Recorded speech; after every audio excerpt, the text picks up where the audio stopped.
ಎಲ್ಲರಿಗೂ ನಮಸ್ಕಾರ ವೀಕ್ಷಕರೇ, ಇವತ್ತಿನ ಟಾಪ್ ಬ್ರೇಕಿಂಗ್ ಸುದ್ದಿಗಳಿಗೆ ಸ್ವಾಗತ. ಗೃಹಲಕ್ಷ್ಮಿ ಯೋಜನೆಯ ಅಡಿಯಲ್ಲಿ ಸರ್ಕಾರದಿಂದ ಮಹತ್ವದ ಅಪ್ಡೇಟ್ ಹೊರಬಿದ್ದಿದ್ದು, ಖಾತೆಗೆ ಯಾವಾಗ ಹಣ ವರ್ಗಾವಣೆಯಾಗಲಿದೆ ಎಂಬ ಸಂಪೂರ್ಣವಾದ ಮಾಹಿತಿ. ಜೊತೆಗೆ ರೇಷನ್ ಕಾರ್ಡ್ದಾರರಿಗೆ ಅನ್ನಭಾಗ್ಯ ಯೋಜನೆಯ ಫಲಾನುಭವಿಗಳಿಗೆ ರಾಜ್ಯ ಸರ್ಕಾರದಿಂದ ಒಂದು ಬಿಗ್ ಶಾಕಿಂಗ್ ಸುದ್ದಿ ಬರ್ತಾ ಇದೆ. ಜೊತೆಗೆ ಇಂದಿನ ಚಿನ್ನ ಮತ್ತು ಬೆಳ್ಳಿ ಖರೀದಿದಾರರಿಗೆ ಭರ್ಜರಿ ಗುಡ್ ನ್ಯೂಸ್ ಬಂದಿದೆ. ಹಾಗಾದರೆ ಇಂದಿನ ಚಿನ್ನ ಮತ್ತು ಬೆಳ್ಳಿ ದರದ ಸಂಪೂರ್ಣವಾದ ಮಾಹಿತಿ ನಿಮಗೆ ಸಿಗಲಿದೆ. ತಪ್ಪದೆ ಈ ಒಂದು ಮಾಹಿತಿನ ಪೂರ್ತಿಯಾಗಿ ನೋಡಿ. ಮಾಹಿತಿ ಇಷ್ಟವಾದಲ್ಲಿ ಲೈಕ್ ಮತ್ತು ಶೇರ್ ಮಾಡುವುದನ್ನು ಕೂಡ ಮರೆಯಬೇಡಿ. ಹಾಗಾದ್ರೆ ಬನ್ನಿ ವೀಕ್ಷಕರೇ, ಮೊದಲನೆಯ ಒಂದು ಟಾಪ್ ಬ್ರೇಕಿಂಗ್ ಸುದ್ದಿ ಏನೆಂದು ನೋಡೋಣ. ಎಲ್ಲ ಗೃಹಲಕ್ಷ್ಮಿ ಯೋಜನೆಯ ಫಲಾನುಭವಿಗಳಿಗೆ ಗಮನಿಸಬೇಕಾದ ಒಂದು ಮಹತ್ವದ ಮಾಹಿತಿಯನ್ನು ರಾಜ್ಯ ಸರ್ಕಾರ ತಿಳಿಸಿದೆ. ಹೌದು ವೀಕ್ಷಕರೇ, ಗೃಹಲಕ್ಷ್ಮಿ ಯೋಜನೆಯು ಒಂದು ಪ್ರಮುಖ ಯೋಜನೆಯಾಗಿದ್ದು, ಪ್ರತಿ ತಿಂಗಳು ಪ್ರತಿ ಮನೆ ಯಜಮಾನಿಗೆ ಬ್ಯಾಂಕ್ ಖಾತೆಗೆ ಡಿಬಿಟಿ ಮೂಲಕ 2,000 ರೂಪಾಯಿ ಹಾಕಲಾಗುತ್ತದೆ. ಆದರೆ ಕೆಲವು ದಿನಗಳ ಹಿಂದೆ ಅಷ್ಟೇ ಈ ಫಲಾನುಭವಿಗಳು ಕಡ್ಡಾಯವಾಗಿ ಈ ಕೆವೈಸಿ ಅಪ್ಡೇಟ್ ಮಾಡಿಸಲೇಬೇಕು, ಇಲ್ಲದಿದ್ದರೆ ಹಣ ಬರುವುದಿಲ್ಲ ಎಂಬುವ ವದಂತಿಗಳು ಹರಿದಾಡುತ್ತಿದ್ದವು. ಈ ಕುರಿತು ಈಗ ಮಹಿಳಾ ಮತ್ತು ಮಕ್ಕಳ ಕಲ್ಯಾಣ ಇಲಾಖೆ ಮಹತ್ವದ ಅಪ್ಡೇಟ್ ನೀಡಿದೆ. ರಾಜ್ಯ ಸರ್ಕಾರದ ಈ ಒಂದು ಮಹತ್ವ ಗ್ಯಾರಂಟಿ ಗೃಹಲಕ್ಷ್ಮಿ ಯೋಜನೆಯ ಫಲಾನುಭವಿಗಳು ಕಡ್ಡಾಯವಾಗಿ ಈ ಕೆವೈಸಿ ಅಪ್ಡೇಟ್ ಮಾಡಿಸಬೇಕು, ಇಲ್ಲದಿದ್ದರೆ ಹಣ ಬರುವುದಿಲ್ಲ ಎಂದು ಸಾಮಾಜಿಕ ಜಾಲತಾಣದಲ್ಲಿ ವದಂತಿಗಳು ಹರಿದಾಡುತ್ತಿದೆ. ಇದೀಗ ಈ ಬಗ್ಗೆ ಸ್ಪಷ್ಟನೆ ನೀಡಿರುವ ಮಹತ್ವದ ಅಧಿಕಾರಿಗಳು ಮಹತ್ವದ ಮಾಹಿತಿ ಕೂಡ ತಿಳಿಸಿದ್ದಾರೆ.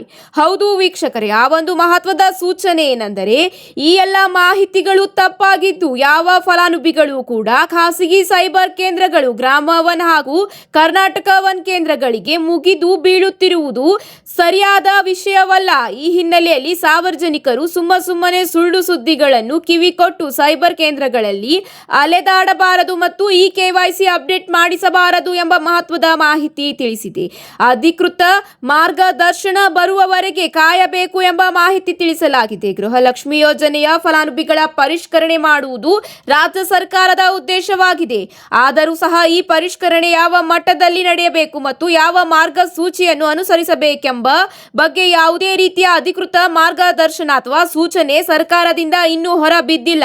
ಅತಿ ಶೀಘ್ರದಲ್ಲೇ ಹೊರ ಬೀಳಲಿದೆ, ಆಗ ಮಾತ್ರ ಈ ಒಂದು ಅಪ್ಡೇಟ್ ಮಾಡಿಸುವಂತೆ ಸೂಚನೆ ನೀಡಲಾಗಿದೆ. ರಾಜ್ಯದಲ್ಲಿ ಮಹಿಳೆಯರ ಆರ್ಥಿಕ ಸಬಲೀಕರಣದ ಉದ್ದೇಶದಿಂದ ಎಪಿಎಲ್ ಮತ್ತು ಬಿಪಿಎಲ್ ಹಾಗೂ ಅಂತ್ಯೋದಯ ಕಾರ್ಡ್ ಹೊಂದಿರುವ ಕುಟುಂಬದ ಯಜಮಾನಿ ಮಹಿಳೆಯರ ಬ್ಯಾಂಕ್ ಖಾತೆಗೆ ಪ್ರತಿ ತಿಂಗಳು 2,000 ರೂಪಾಯಿ ಹಾಕಲಾಗುತ್ತಿದೆ. ಯೋಜನೆ ಆರಂಭ ಆದಾಗಿಂದಲೂ ಇಲ್ಲಿವರೆಗೆ ಕೆಲವು ಜಿಲ್ಲೆಗಳಿಗೆ 31 ಕಂತುಗಳು, ಇನ್ನು ಕೆಲವು ಜಿಲ್ಲೆಗಳಿಗೆ 30 ಕಂತುಗಳ ಮೂಲಕ ಹಣವನ್ನು ಫಲಾನುಭವಿಗಳ ಬ್ಯಾಂಕ್ ಖಾತೆಗೆ ಡಿಬಿಟಿ ಮೂಲಕ ಯಶಸ್ವಿಯಾಗಿ ಜಮೆ ಮಾಡಲಾಗಿದೆ. ಪ್ರಸಕ್ತ ಯಾವುದೇ ಅಡಚಣೆ ಇಲ್ಲದೆ ಹಣ ಪಾವತಿಯಾಗುತ್ತಿದ್ದು, ಈ ಕೆವೈಸಿ ನೆಪದಲ್ಲಿ ಸಾರ್ವಜನಿಕರು ಗೊಂದಲಕ್ಕೀಡಾಗಬಾರದು ಎಂದು ಪ್ರಕಟಣೆಯ ಮೂಲಕ ಅಧಿಕಾರಿಗಳು ಮಾಹಿತಿ ತಿಳಿಸಿದ್ದಾರೆ. ಹೌದು ವೀಕ್ಷಕರೇ, ಅತಿ ಶೀಘ್ರದಲ್ಲೇ ಈ ಒಂದು ಯೋಜನೆಯ ಅಡಿಯಲ್ಲಿ ಮರು ನೋಂದಣಿ ಕೂಡ ಆರಂಭವಾಗಲಿದೆ. ಅದಕ್ಕೆ ಅಧಿಕೃತ ಘೋಷಣೆ ಬರಬೇಕಿದೆ ಎಂಬ ಮಾಹಿತಿಯನ್ನು ಅಧಿಕಾರಿಗಳು ತಿಳಿಸಿದ್ದಾರೆ. ಇದೇ ಅಷ್ಟೇ ಅಲ್ಲ, ಈ ಒಂದು ಜುಲೈ ತಿಂಗಳ ಕಂತಿನ ಹಣ ಅತಿ ಶೀಘ್ರದಲ್ಲೇ ಫಲಾನುಭವಿಗಳ ಖಾತೆಗೆ ವರ್ಗಾವಣೆಯಾಗಲಿದೆ. ಹೌದು ವೀಕ್ಷಕರೇ, ನಾಳೆಯಿಂದ ಫಲಾನುಭವಿಗಳ ಖಾತೆಗೆ ಹಣ ವರ್ಗಾವಣೆಯಾಗಲಿದ್ದು, ಮೊದಲನೆಯ ಹಂತದಲ್ಲಿ 10 ರಿಂದ 15 ಜಿಲ್ಲೆಗಳ ಫಲಾನುಭವಿಗಳ ಖಾತೆಗೆ ಹಣ ವರ್ಗಾವಣೆಯಾಗಲಿದೆ. ಇದರ ಜೊತೆಗೆ ಮುಂದಿನ ಒಂದು ಅಪ್ಡೇಟ್ ಏನೆಂದು ನೋಡೋಣ ಬನ್ನಿ ವೀಕ್ಷಕರೇ. ಪಡಿತರ ಚೀಟಿ ಹೊಂದಿರುವ ಫಲಾನುಭವಿಗಳು ಅನ್ನಭಾಗ್ಯ ಯೋಜನೆಯ ಲಾಭ ಪಡೆಯುತ್ತಿದ್ದರೆ ಲಕ್ಷಾಂತರ ಫಲಾನುಭವಿಗಳಿಗೆ 2 ಮಹತ್ವದ ಅಪ್ಡೇಟ್ ಬಂದಿದೆ. ಹೌದು ವೀಕ್ಷಕರೇ, ಕರ್ನಾಟಕದಲ್ಲಿ 75 ವರ್ಷ ಮೇಲ್ಪಟ್ಟ ಹಿರಿಯ ಮನೆ ಬಾಗಿಲಿಗೆ ರೇಷನ್ ತಲುಪಿಸುವ ಸುವಿಧಾ ಯೋಜನೆಗೆ ಈಗ ಗ್ರಹಣ ಹಿಡಿದಿದೆ. ಹೌದು ವೀಕ್ಷಕರೇ, ಕರ್ನಾಟಕದಲ್ಲಿ ಅಂದಾಜು 50,000ಕ್ಕೂ ಹೆಚ್ಚು 75 ವರ್ಷಕ್ಕಿಂತ ಮೇಲ್ಪಟ್ಟ ಹಿರಿಯ ನಾಗರಿಕರು ಇದ್ದಾರೆ. ಅನ್ನ ಸುವಿಧಾ ಯೋಜನೆಯಲ್ಲಿ ಕೆಲ ತಾಂತ್ರಿಕ ಸಮಸ್ಯೆ ಇರುವ ಕಾರಣಕ್ಕೆ ಸಮಸ್ಯೆ ಆಗಿದೆ ಎಂದು ರಾಜ್ಯ ಸರ್ಕಾರ ತಿಳಿಸುತ್ತಿದೆ. ಆದರೆ ಇದಕ್ಕೆ ಸಾರ್ವಜನಿಕರಿಂದ ತೀವ್ರ ಆಕ್ರೋಶ ವ್ಯಕ್ತ ಆಗಿದೆ. ಈ ವಿಷಯಕ್ಕೆ ಸಂಬಂಧಿಸಿದಂತೆ ಈಗಾಗಲೇ ಸೋಷಿಯಲ್ ಮೀಡಿಯಾದಲ್ಲಿ ಎಕ್ಸ್ನಲ್ಲಿ ಟ್ವೀಟ್ ಮಾಡಿರುವ ವಿರೋಧ ಪಕ್ಷದ ನಾಯಕ ಆರ್ ಅಶೋಕ್ ಅವರು ಬರೀ ಹಸಿ ಸುಳ್ಳುಗಳು ಮತ್ತು ಪುಳ್ಳು ಘೋಷಣೆಗಳಿಗೆ ಈ ಕಾಂಗ್ರೆಸ್ ಸರ್ಕಾರ ಹೆಗ್ಗೇರಿತ್ತು. ಯೋಜನೆಯನ್ನು ಘೋಷಿಸುವಾಗ ಮಾಧ್ಯಮಗಳ ಮುಂದೆ ಅಬ್ಬರದ ಪ್ರಚಾರ ಈಗಾಗಲೇ ಹೊರಡಿಸಿತ್ತು. ಆದರೆ ಯೋಜನೆಯು ಅರ್ಹತೆ ಆಧಾರದ ಮೇಲೆ ಇನ್ನೂ ಕೂಡ ಫಲಾನುಭವಿಗಳಿಗೆ ಸಿಗುತ್ತಿಲ್ಲ. ಯೋಜನೆಗಳನ್ನು ಜಾರಿ ತರುತ್ತಾರೆ, ಆದರೆ ಸ್ವಲ್ಪ ಸಮಯದ ನಂತರ ಯೋಜನೆಯ ಲಾಭ ಫಲಾನುಭವಿಗಳಿಗೆ ಸಿಗುವುದಿಲ್ಲ ಎಂದು ಆರ್ ಅಶೋಕ್ ಅವರು ತಿಳಿಸಿದ್ದಾರೆ. ಈ ಕುರಿತು ಆಕ್ರೋಶ ವ್ಯಕ್ತಪಡಿಸುವ ಅವರು, ಮನೆ ಬಾಗಿಲಿಗೆ ಫಲಾನುಭವಿಗಳಿಗೆ ಪಡಿತರ ವಿತರಣೆ ಆಗುತ್ತಿಲ್ಲ. ಇದೇ ಅಷ್ಟೇ ಅಲ್ಲ, ಇಂದಿರಾ ಕಿಟ್ ಯೋಜನೆಯ ಭಾಗ್ಯವೂ ಕೂಡ ಇನ್ನೂ ಜಾರಿ ಬರುತ್ತಿಲ್ಲ ಎಂದು ಆಕ್ರೋಶ ವ್ಯಕ್ತಪಡಿಸುತ್ತಿದ್ದಾರೆ. ಹೌದು ವೀಕ್ಷಕರೇ, ಅನ್ನಭಾಗ್ಯ ಯೋಜನೆಯ ಅಡಿಯಲ್ಲಿ ಫಲಾನುಭವಿಗಳಿಗೆ 5 ಕೆಜಿ ಅಕ್ಕಿಯ ಬದಲಿಗೆ ತೊಗರೆ ಬೇಳೆ, ಎಣ್ಣೆ ಮತ್ತು ಇದರ ಜೊತೆಗೆ ಇತರೆ ಪದಾರ್ಥಗಳನ್ನೊಳಗೊಂಡ ಇಂದಿರಾ ಕಿಟ್ ನೀಡುವ ಪ್ರಸ್ತಾವನೆ ಕೈಬಿಡಲು ರಾಜ್ಯ ಸರ್ಕಾರ ಗಂಭೀರ ಚಿಂತನೆ ನಡೆಸಿದೆ ಎಂಬ ಮಾಹಿತಿ ಪ್ರಕಟಣೆಯ ಮೂಲಕ ತಿಳಿದು ಬಂದಿದೆ. ಹೌದು ವೀಕ್ಷಕರೇ, ಇಂದಿರಾ ಕಿಟ್ ಯೋಜನೆಗಾಗಿ ಪ್ರತಿ ತಿಂಗಳು 500 ರಿಂದ 550 ಕೋಟಿ ರೂಪಾಯಿ ಭಾರಿ ಮೊತ್ತ ಖರ್ಚಾಗುತ್ತದೆ. ಈ ಒಂದು ಪ್ರಸಕ್ತ ಹಣಕಾಸಿನ ಪರಿಸ್ಥಿತಿಯಲ್ಲಿ ಕಿಟ್ನಲ್ಲಿ ಗುಣಮಟ್ಟದ ಆಹಾರ ಪದಾರ್ಥಗಳನ್ನು ಪೂರೈಸಲು ಇಷ್ಟೊಂದು ಬಜೆಟ್ ಹೊಂದಿಸುವುದು ಸರ್ಕಾರಕ್ಕೆ ಮತ್ತೊಂದು ಪ್ರಮುಖ ಸವಾಲಾಗಿದೆ.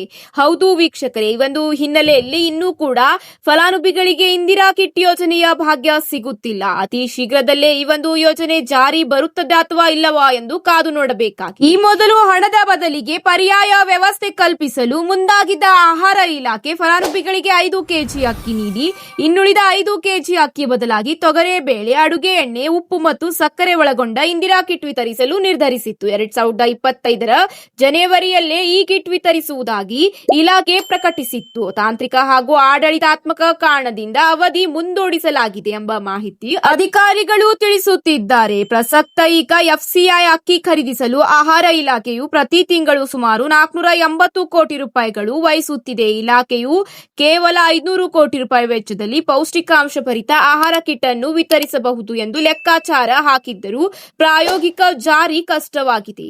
ಹೀಗಾಗಿ ಗೊಂದಲ ಹಾಗೂ ಹೆಚ್ಚುವರಿ ಆರ್ಥಿಕ ಹೊರೆ ತಪ್ಪಿಸಲು ಪ್ರತಿ ವ್ಯಕ್ತಿಗೆ ತಲಾ 10 ಕೆಜಿ ಅಕ್ಕಿಯನ್ನೇ ನೇರವಾಗಿ ವಿತರಿಸುವುದು ಎಲ್ಲಾ ದೃಷ್ಟಿಯಿಂದಲೂ ಉತ್ತಮ ಎಂಬ ಅಂತಿಮ ತೀರ್ಮಾನಕ್ಕೆ ಆಹಾರ ಇಲಾಖೆ ಬಂದಿದೆ ಎಂಬ ಮಾಹಿತಿ ಈಗ ತಿಳಿದು ಬಂದಿದೆ. ಅತಿ ಶೀಘ್ರದಲ್ಲೇ ಈ ಕುರಿತು ಅಧಿಕೃತ ಮಾಹಿತಿ ಕೂಡ ಹೊರ ಬೀಳಲಿದೆ. ಇದರ ಜೊತೆಗೆ ಮುಂದಿನ ಒಂದು ಅಪ್ಡೇಟ್ ಏನೆಂದು ನೋಡೋಣ ಬನ್ನಿ ವೀಕ್ಷಕರೇ. ಬಂಗಾರ ಪ್ರಿಯರಿಗೆ ಈಗ ಮತ್ತೊಂದು ಗುಡ್ ನ್ಯೂಸ್ ಎಂದೇ ಹೇಳಬಹುದಾಗಿದೆ. ಹೌದು ವೀಕ್ಷಕರೇ, ಇಂದು ಮತ್ತೆ ಈಗ ಚಿನ್ನ ಮತ್ತು ಬೆಳ್ಳಿ ದರ ಇಳಿಕೆಯಾಗಿದೆ. ಹಾಗಾದರೆ ಇಂದು ಚಿನ್ನ ಮತ್ತು ಬೆಳ್ಳಿ ದರ ಎಷ್ಟು ಇಳಿಕೆಯಾಗಿದೆ ಎಂಬ ಸಂಪೂರ್ಣವಾದ ಮಾಹಿತಿ ನೋಡೋಣ ಬನ್ನಿ ಸ್ನೇಹಿತರೆ.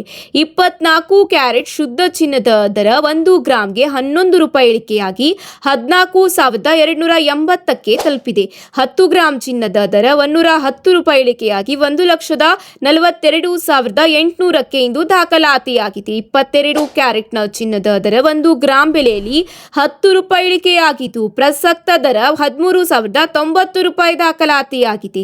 10 ಗ್ರಾಂ 22 ಕ್ಯಾರೆಟ್ ಚಿನ್ನದ ಬೆಲೆ 100 ರೂಪಾಯಿ ಇಳಿಕೆಯಾಗಿ 1,30,900 ರೂಪಾಯಿಗೆ ಇಂದು ತಲುಪಿದೆ.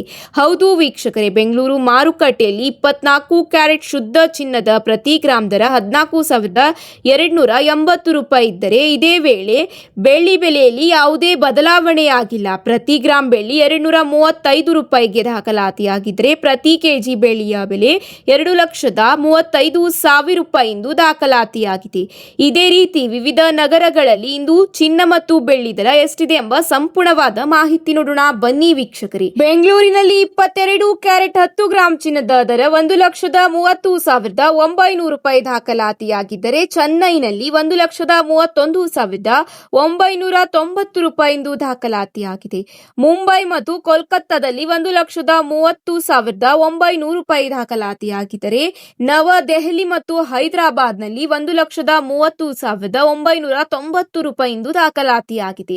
ನವದೆಹಲಿಯಲ್ಲಿ 1,31,550 ರೂಪಾಯಿ ಇಂದು ದಾಖಲಾತಿಯಾಗಿದ್ದರೆ, ವಿವಿಧ ನಗರಗಳಲ್ಲಿ 24 ಕ್ಯಾರೆಟ್ ಚಿನ್ನದ ದರ 10 ಗ್ರಾಂಗೆ ಎಷ್ಟಿದೆ ಎಂಬ ಮಾಹಿತಿ ನೋಡೋಣ ಬನ್ನಿ ವೀಕ್ಷಕರೇ. ಬೆಂಗಳೂರಿನಲ್ಲಿ 1,42,900 ರೂಪಾಯಿ ದಾಖಲಾತಿಯಾಗಿದ್ದರೆ, ಚೆನ್ನೈನಲ್ಲಿ 1,43,990 ರೂಪಾಯಿ ಇಂದು ದಾಖಲಾತಿಯಾಗಿದೆ.